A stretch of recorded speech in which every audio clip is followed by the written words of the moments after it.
Kristen from our Donnie farm. If you've been following along, we have been chatting about a rain garden that we're putting in on our property to help with some mud mitigation things. And good news, we haven't had rain in like a full week, which feels amazing. So that project is still kind of on hold. Also, we can't really plant right now. All of our native nurseries are closed for the winter, although we're doing lots of research, which I will totally pop into another video about the plants that we have chosen and why. But that's not this video. This video is on kind of rolling with the punches here and changing plans based on like what's happening in our environment. And if you're new here, I'm Kristen, and we have a small horse track system in southeastern Virginia, near northeastern North Carolina. I do know where we live. We're in zone 7B8A. We are running, like I said, a track system for 6 horses, and we're trying to do it with permaculture principles in mind, which is a big part of this video. So one of the projects we're working on currently is we are trying to better connect our front track, which is completely surfaced, to our back track, which is not surfaced yet. And our reason for doing so is we're trying to maximize the steps that our herd has to take throughout the day.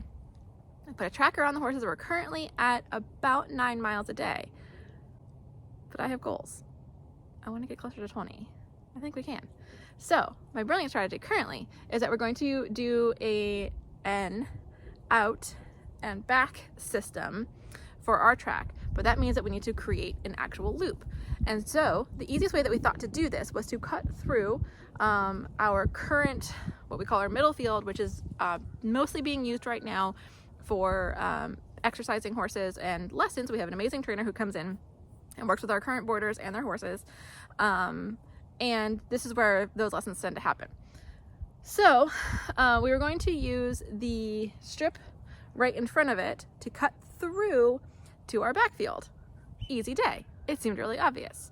And as we're getting ready to do that, I realized that there is a stand of beautiful red maples right along this fence. If you don't know, red maples, stellar native tree. Absolutely gorgeous fall foliage. They're bright red. And they're one of the first plants to put out flowers in the spring. Or I guess late winter, which is where we are now.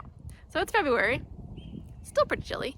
And these guys are actually putting out their flowers, which is how they came into my awareness. And here, in addition to being an early bloomer, is that it is the host species to over 270 moths and butterflies in their larval stage, including this guy. Which, I mean, and the downside, many upsides, as these gorgeous trees have, they are really toxic to horses. Like really bad. Like in the top 5 bad trees for horses. So running our track directly under them no longer seems like the best plan. So we're trying to right now work out how do we use this space to its absolute best and highest use,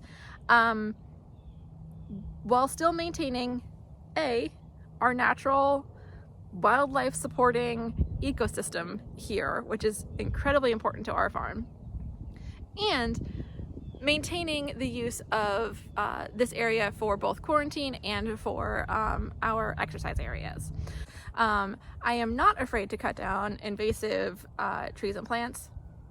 Please see previous videos on my privet massacre. But native, really valuable plants, gosh, I really want to save them. So we are brainstorming. We will keep you updated on how it goes. And this is, again, back to our farm. Our purpose is to work in balance with nature. We are ruthlessly taking down non-native invasive plants. I have an all-out war against Chinese privet. We have some invasive roses. There's honeysuckle that we're taking down. All of those will be replanted with our native plants to help our pollinators and our local wildlife. But unfortunately, these guys, even though they're bad news for the horses, they're gonna end up staying. To figure out how it all plays out, I hope you stay tuned and follow along in the journey. If you have ideas, please share them with me. I hope this helps. See you next time.